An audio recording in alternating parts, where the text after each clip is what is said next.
I'm Kevin Jones, FIDM Museum Curator. Welcome to Creating the Costumes of Spencer with renowned costume designer Jacqueline Durran.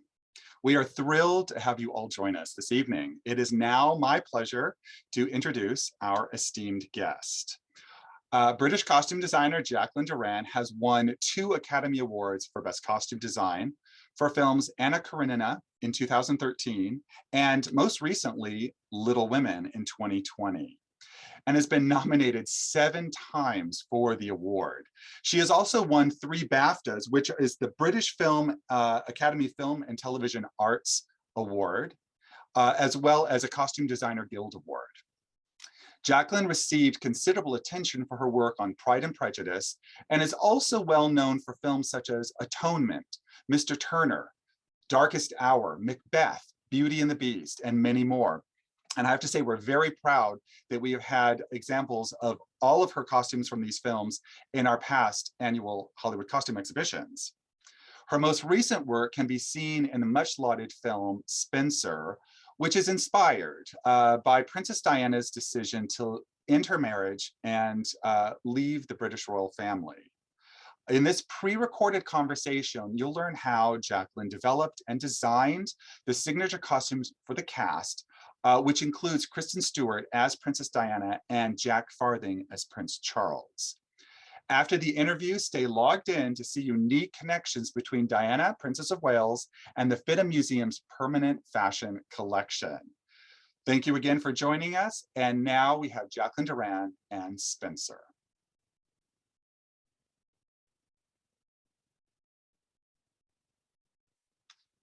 Well, hello, Jacqueline. This is wonderful to be able to talk with you again via the magic of Zooming. And because I'm here in Los Angeles, and where are you exactly right now? I'm at Leavesden Studios, just north of London. So on a completely different time zone. It's dark here, it's evening. Right, yeah, and we're in the morning. It's great to talk to you. It's great to talk. Yeah, it's been a while. We hope to have you out to Los Angeles again sometime soon. It'd be wonderful to have you in our galleries again. Oh, I'd love to. I came, was it last time, maybe 4 years ago? I think so. Yeah, it was definitely, it's been a while, so we need to get you out here. I'd very much like to visit, so. And I'll tell you, I am a huge Diana nerd ever since I was a little kid. So I was really excited about this movie, and I got to see a screening of it, and it was absolutely wonderful. I was entranced the whole time, and it felt like it went by very quickly for me, which is always a good sign. And of course, I was completely concentrated on your costumes for Kristen Stewart's character as Diana, because I was fascinated as a kid with her clothing, and of course, becoming a dress historian.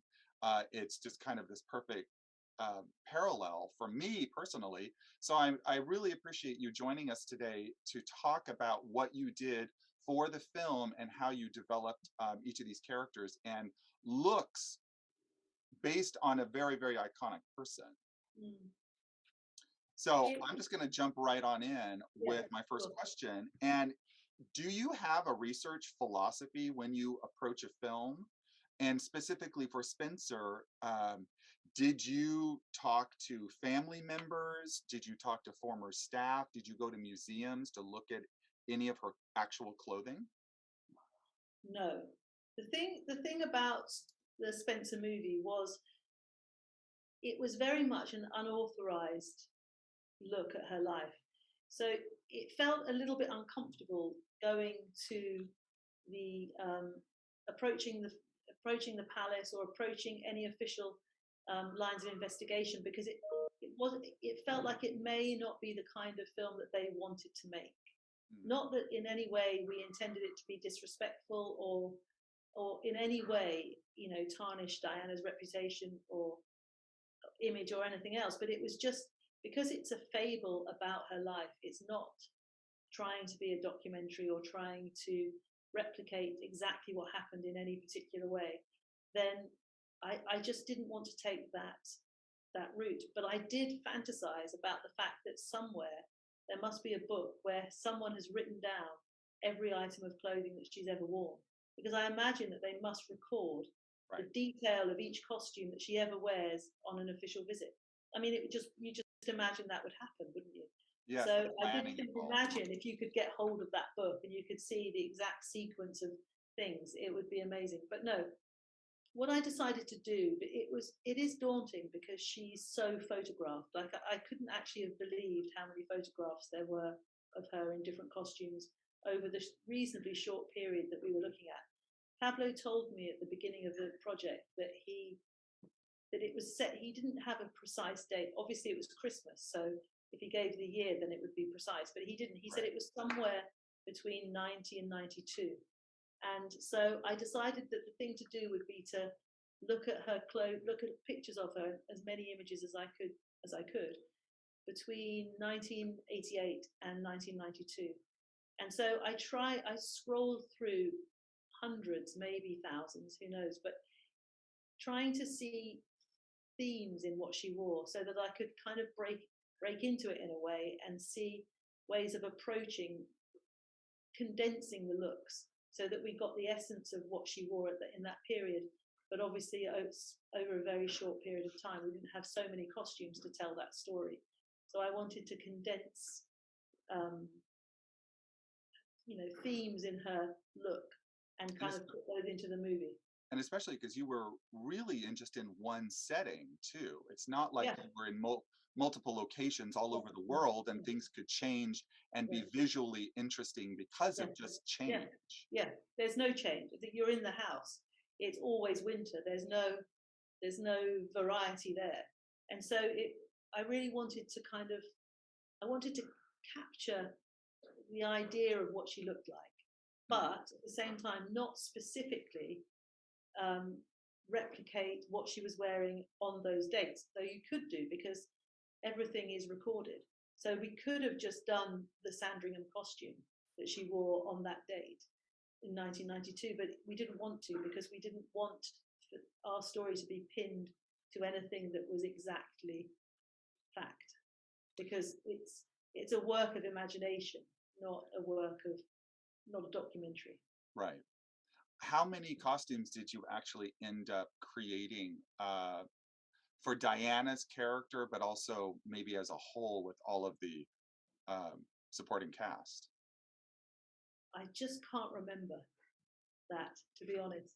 I Well, mean, I can run through probably in my memory the order of her costumes and say which ones were made and which ones weren't. I mean, pretty much all of the costumes that were in the main story we made, apart from the ones that we were loaned by Chanel. So we had that relationship in the story, but everything was made apart from the incidental costumes, which we called the montage, which are the things that Pablo, the kind of running sequence and other flashback sequences to another period of time, like memory. So those I had to buy or rent or look for. Otherwise, we made. The thing is, it wasn't a very big movie. It wasn't a big budget movie, so you had to find ways round, finding the costumes, making them, having enough, spreading yourself across the story. Pablo did this slightly terrifying thing, which was to say that he wanted every single day of the shoot, he wanted to shoot her in at least one montage costume, which meant that you had the story arc of the movie, which was, I think, I can't remember exactly how many costumes, maybe 15, but then you also had 35 other ones that he wanted to shoot on a daily basis. So it was a lot to try and work out. Did you have any concept while you were on set about the kind of present day Diana and then those montages, fantasy sequence, how that they were going to jump back and forth in the film as a way of keeping track of what you were going to present on screen?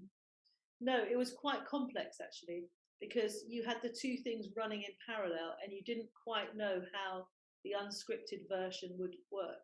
So even when you're normally doing a costume plot, you know the sequence of events. You know that this costume follows this costume follows this costume. But with the montage, it was a kind of wild card that you could never know where it was going to jump in. That was kind of the thing that Pablo was working on himself, and it wasn't scripted. So you just had, but then you just sort of had to let it go.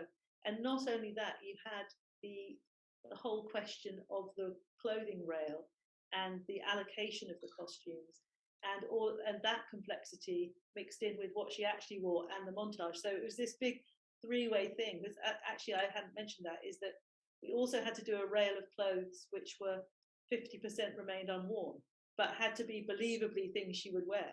Yeah, So in fact, until you just mentioned that, I didn't even think about the entire rack of clothes that yeah, that was carried around, yeah, and Diana herself within the film was yeah, trying to mix things up and not wear them as they yes. were prescribed. Yes, exactly. So you had that, you had the fantasy version of what she could have worn over the arc of the weekend. You had what she actually wore, and they overlapped to a degree.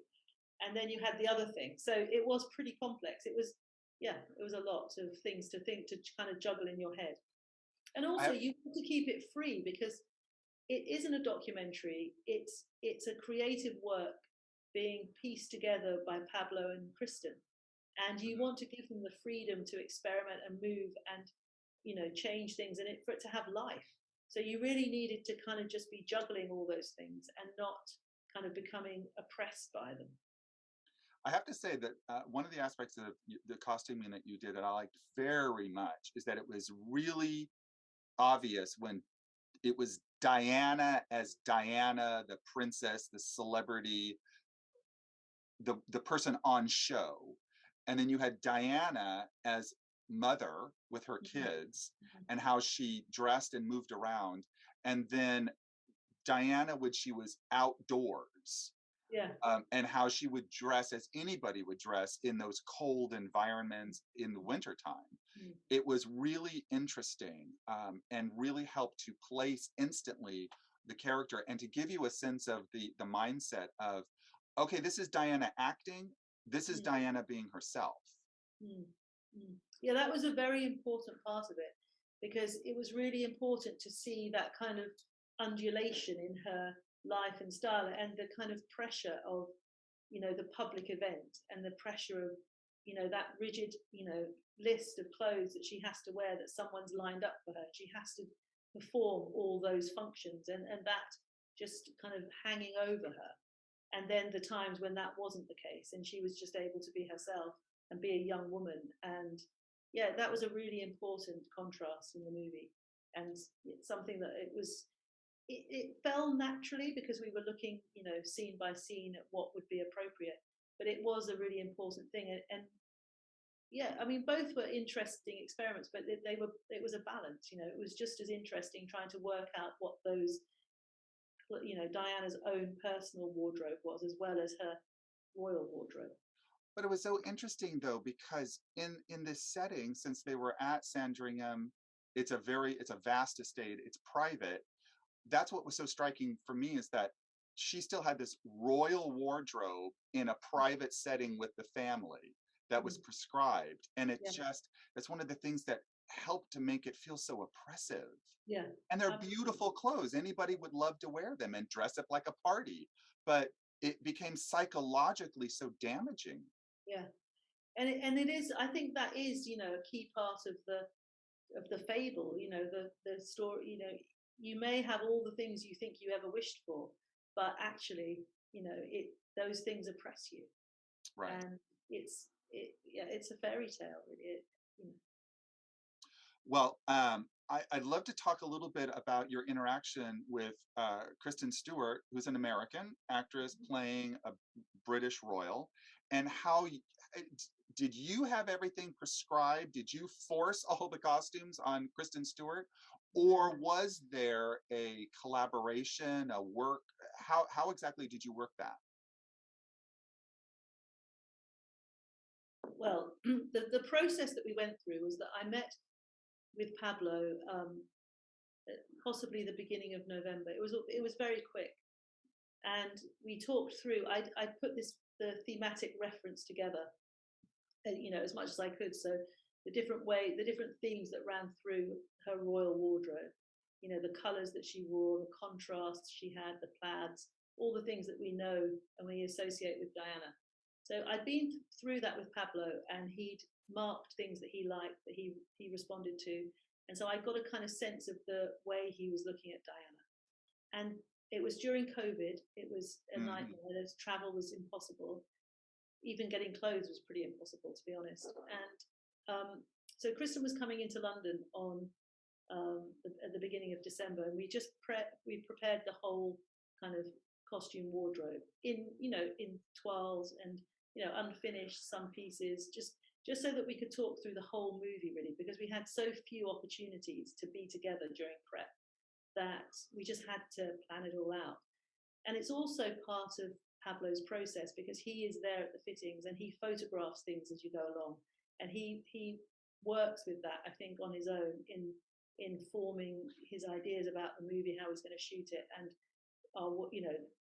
the work of us as a team of collaborators with him. So he was there at the fitting, and Kristen flew in, and we just started at the beginning, and we just fitted every single costume, and it was an immense 9-hour fitting. Wow. And Kristen was truly amazing, because she didn't lose focus. She was obviously tired. I'm sure she was tired by the end, but there was no sign of that. And we just worked through it. And we discussed each one. We discussed where the costume, what I'd prepared, which scenes I'd prepared it for, where it might work. Pablo photographed it, and it was just one of the most constructive fittings. It was really great, and we were just able to move forward with pretty much everything from that fitting. And we had one more giant fitting in London in January before everything got shipped to Germany. That's where we shot. Right. And Pablo photographed. That was the time when he really used the photography to photographing the costumes and then planning out the position of the costumes at different times in the movie.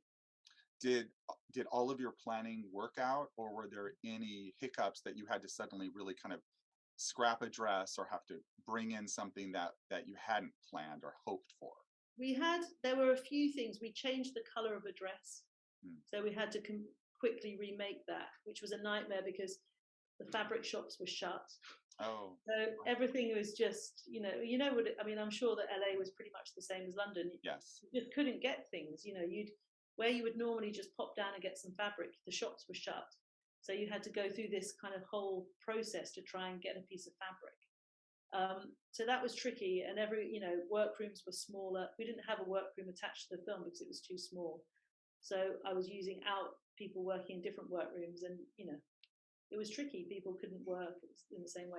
Anyway, I had to change the color of things. Nothing really changed. What happened was that the order moved around. So the kind of crazy wild card yellow costume bounced around, not knowing exactly where it was going to land.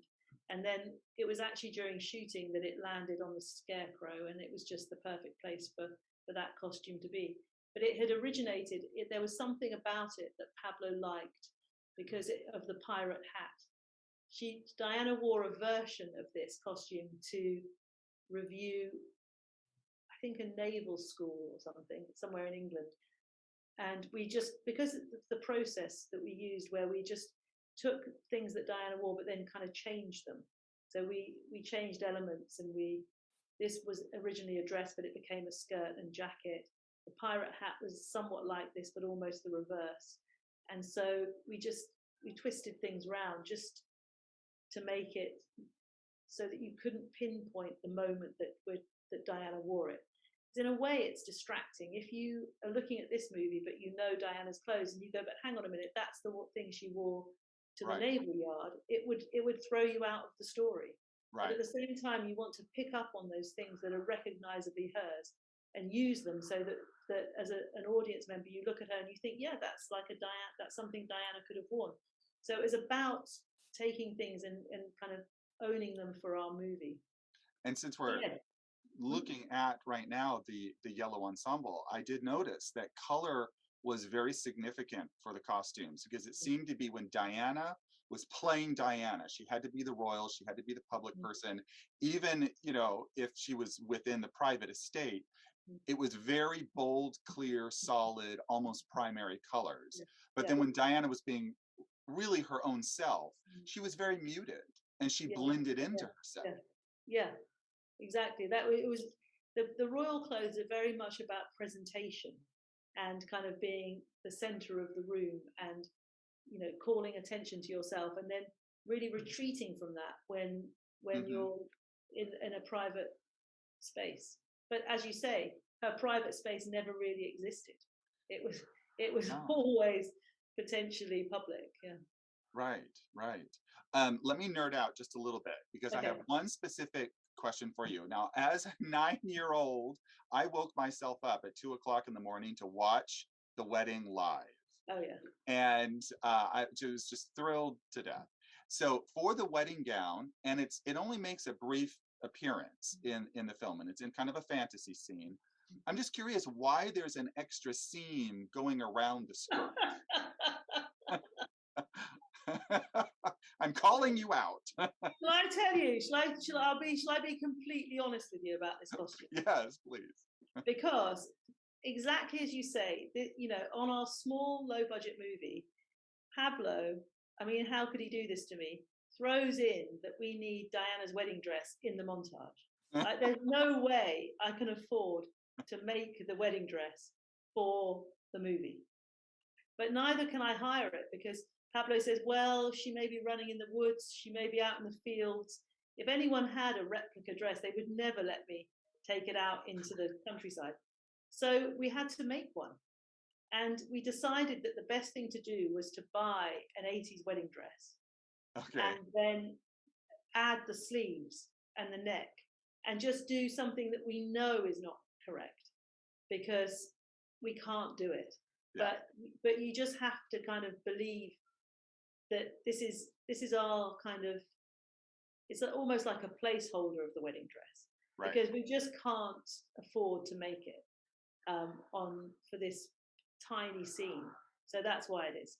And the thing is that not only that, is that I would never have bought the dress if I knew that seam was there, but they'd hidden it under some sort of awful kind of ruched piece of fabric, which I just imagined had been laid on, but actually it was hiding a seam. So then I was like, oh my God. Anyway, we had to do it. So yeah, in a way, I'm glad that you brought it up because I don't want anyone to think that I thought that was, a full-blooded replica of the dress because it obviously isn't. Right. But sometimes you just have to do what you can do in the movie. Well, thank you, because that just stood out to me, and it's not that it would stand out to everybody, but yeah, thank you. And it also plays into honestly what the real workings are on a film. And what, as a costume designer, you can plan, but then I'm sure in every production you worked on, there are curveballs that come your way that you just have to make do with what you've got in 5 minutes. Yeah, that's exactly it. There's no way that you can spend the amount of money and time that it would take to reproduce her dress. The crown, for sure, can do it. And it's a big moment, and it is the wedding dress. And it's important that that's as accurate as you can make it. But in our kind of impressionistic view of this story, we just couldn't have done it. And so that's the real world of filmmaking, is that you just have to sometimes make things up. I remember that someone really at the beginning of my career, when I was doing Pride and Prejudice, sent a criticism in saying that the uniforms for the soldiers were wrong because they were Waterloo uniforms. And the truth is, if you're not doing a military film, you have to hire the uniforms that are there. You can't make 250 uniforms that are correct for 15 years earlier because it's just not that, you just can't do it. And so you just have to go with it. But there you go. Yeah, as realistic. That criticism has stuck with me. Well, but as realistic as a film might be, it's still not. We're not looking at the time period. There have to be some concessions. Yeah. And even if they're not conscious decisions. You know, you look back at a film 15 years later and you can see your own time period blended in somehow. So, I mean, I'm sure, you know, the choices that I made looking back over that 88 to 92 period, I made choices about what we would pull into the movie, but they are the choices that you make in 2019, 2020. right. You know, you're always influenced by what's around you, and you know what you're looking at the time and the colors that you're looking at. It's just inevitable, I think. So, Kristen Stewart, Diana, is 90% of the film. But there are also a lot of other family members that have speaking roles, but also family members that don't ever speak. They're not a potential, you know, they're not in the middle of the screen. And you also have a lot of the household staff, outside individuals. How did you approach all of those other characters? And I wondered specifically because I thought of Sarah, Prince Andrew's wife, and she is only ever seen on the fringes. Yet I saw her red hair, and I'm like, that's Sarah. How close do you work with the makeup and hair? And sometimes is the makeup and hair more important than what's being worn to define a character within a setting? They were very difficult characters. I mean, there was a descending order really of how much we saw them on screen and how, you know, how fully rounded they were in the film. So, you know, Prince Charles we saw quite a bit, and we made all of his costumes because that was just, we just needed to. We couldn't find anything that was his style, and I just wanted the cloth to be really good, and I wanted him to have that specific coat that he has, and you know, that was just something that we couldn't find, and it was necessary to make. Even though we barely see some of the things, it was just necessary to kind of build his costume properly. Some of the other characters, Pablo really wasn't that worried about how much they looked like the person they were representing. So I put wardrobes together. Most of the people that were not speaking parts had to have costumes that were hired because that was the budget level of our film. So I would trawl through the costume houses looking for things that would be, say, appropriate for Sarah or appropriate for other members of the family, and then I just put a group of clothes together, and then they would be fitted from that, because that was just how it was, and it wasn't something that was overly important. The looking like aspect, though, to pick up style, the feeling of their style, but without having to reproduce things that they actually wore. Did you know where you were going to be filming and the settings, the furniture, the wall colors? Did any of that play into putting together those group scenes? Yes, it did. Guy sent all of the paint colors because I was prepping it in England and it was shooting in Germany. So it was it was very difficult with COVID, as you can imagine. Right. So he sent all of the paint colors, and I knew the palettes for the different rooms. So I knew that when that scene was taking place, it would be taking place in this colored room. And that was also part of Pablo's method of photographing the fittings, was to check the position, check the costumes in the settings. So to kind of liaise and pull all that together so that we knew where things would play. Obviously, some things play through different set. You know, they go from the bedroom down the hallway to the. Right. So that's a moving thing. But yes, it was very important to always have the context of the costume. Do you have a favorite costume, or was there a costume that you're like, oh, I can't wait to get this one solved because I want to move on? I liked the plaid because I think it's quintessential Diana, and it was actually very hard to do because I couldn't find plaid on that scale. I even contacted New York fabric shops everywhere. I was looking to try and get this fabric, and because it hasn't been fashionable for quite a while, the scale of the plaid was just difficult to find, you know, that bold stripe across here that you can Hmm. see in the picture.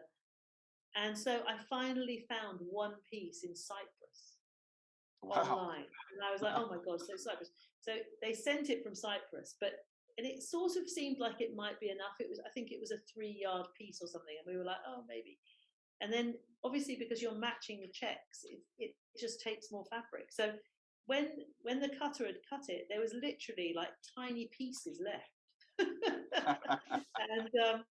And it was just I was just thrilled that we'd actually managed to find a plaid and make a jacket. And I like it because Pablo chose it. I didn't necessarily know that it was going to be the costume that opened the film, but he in his ordering it in his head said, I think that's going to be a great way to start. So it became that costume, and I liked it. I just felt it was a strong start. That's fantastic. And how interesting it was, one that was going to possibly prove incredibly difficult to pull together, find what you needed, and then it becomes a star piece.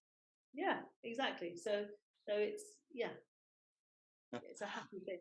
Yeah. At the beginning, before you had really even started bringing together your research or looking for the materials that the costumes would end up being created from, did Pablo give you any kind of restrictions or directions, or did he say, Jacqueline, what's your vision?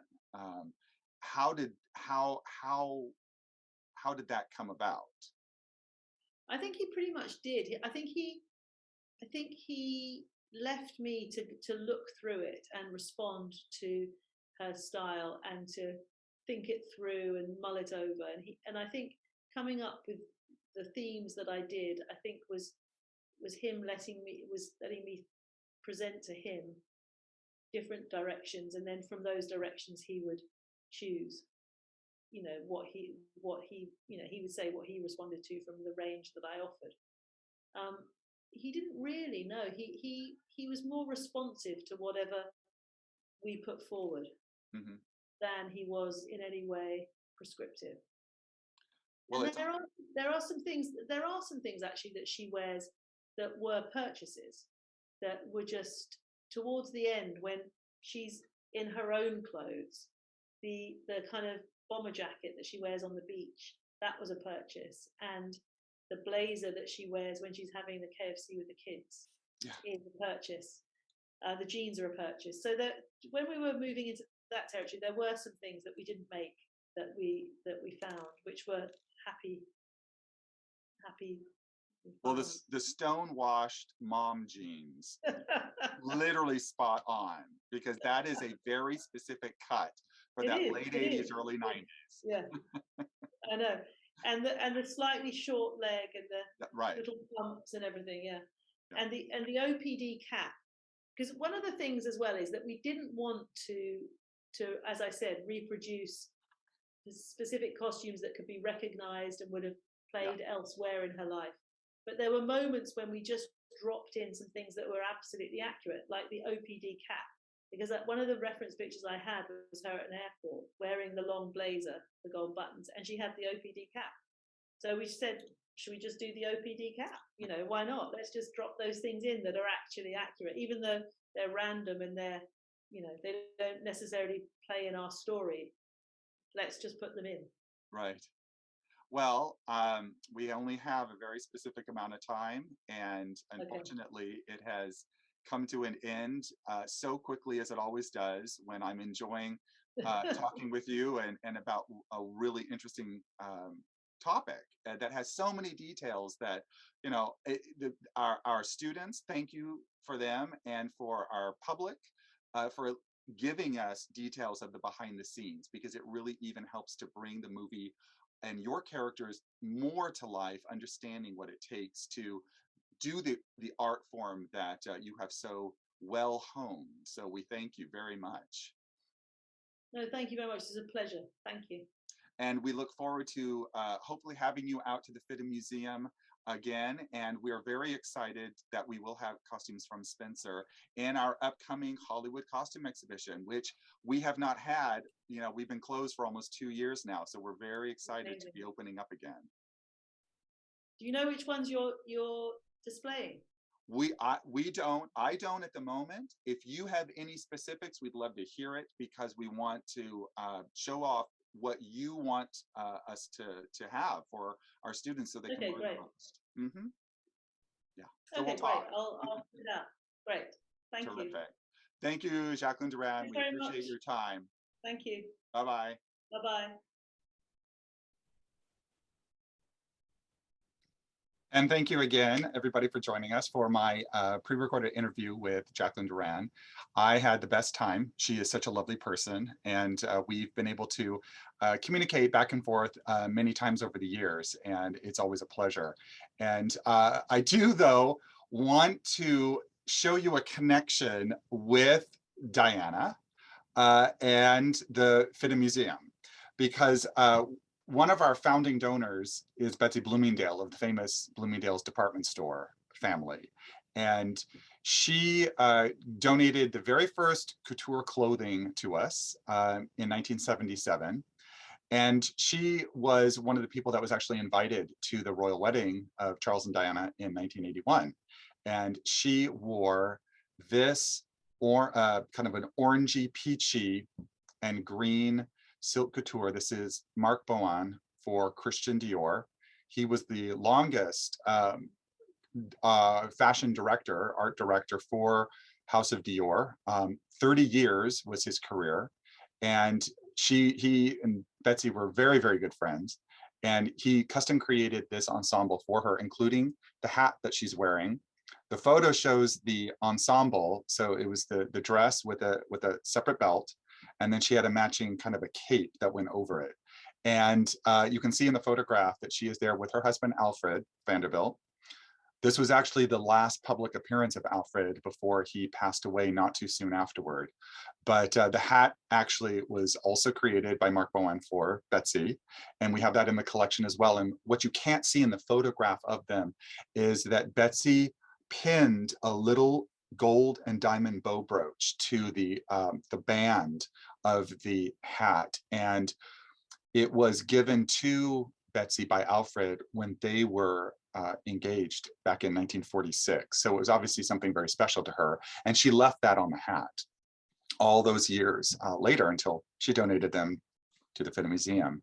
So that's a wonderful connection that we have, which also, excuse me, includes the invitation, the wedding invitation to the royal wedding, and even Betsy's luggage tags, because she traveled with Nancy Reagan, who was then the First Lady of the United States, on Air Force One, and they have very, very special luggage tags when you travel on Air Force One. As far as I've not done it yet, but Betsy did, and she saved her tags, and they became part of the Bloomingdale archive, which was donated to the FIDM Museum when she passed away by her family. So it's incredible to have all of the support documentation, including that very, very special gown that she wore. And what's also fun about that ensemble, she and Nancy Reagan were best friends, and they had not talk to each other about the color of their dresses. And Nancy Reagan, representing the United States as the First Lady, also wore a peach colored gown, but by Los Angeles designer James Galanos, who dressed her for almost all of her official occasions. So it's great. And then I do have one more personal connection that I do want to share with you today. As I mentioned in the interview with Jacqueline, I did wake up at 2 o'clock in the morning to watch the royal wedding live. And I was 9, and over the course of the next year, so until I was 10, I actually recreated Princess Diana's wedding gown for my Snoopy.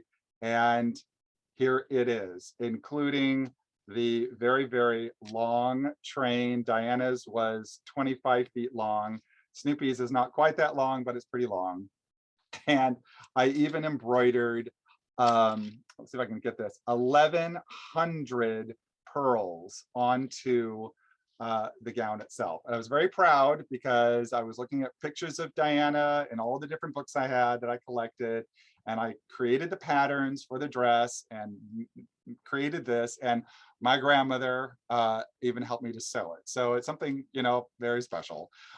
So anyway, I hope you enjoyed this evening's interview with Jacqueline Durran. We appreciate your support for joining us with these really incredible behind the scenes access to the world's greatest designers.